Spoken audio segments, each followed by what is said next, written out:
Samantala, idol, sa good news naman po natin, fourth runner-up na Miss Eco International 2025, Tubong Pangasinan. Kilalanin po natin yan sa good news ni Idol Ruru Hugotero.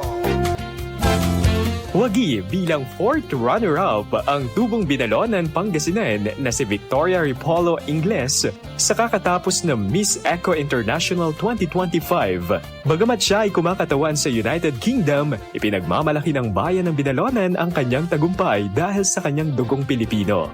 Ang ina nito ay taga Binalonan, Pangasinan at ang ama ay may lahing Ilocano na patunay ng husay ng isang Pilipino sa mundo ng pageantry. Nanguna siya sa resort wear competition ng kompetisyon at nagpasabog ng kanyang eco costume na gawa sa goma, recycled na plastic at sako na sumasagisag sa dedikasyon na pangalagaan ng buhay dagat at inaalingaw-ngaw ang kumpas ng mga alon sa ilalim ng dagat. Ang kanyang pag-abot sa top 5 ay isang malaking inspirasyon hindi lamang sa buong bansa.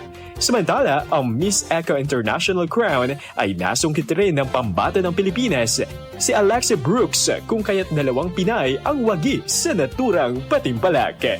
At yan ang ating good news. Ako si Idol Ruru Hugotero, tatak IFM. IFM News. IFM News. IFM News.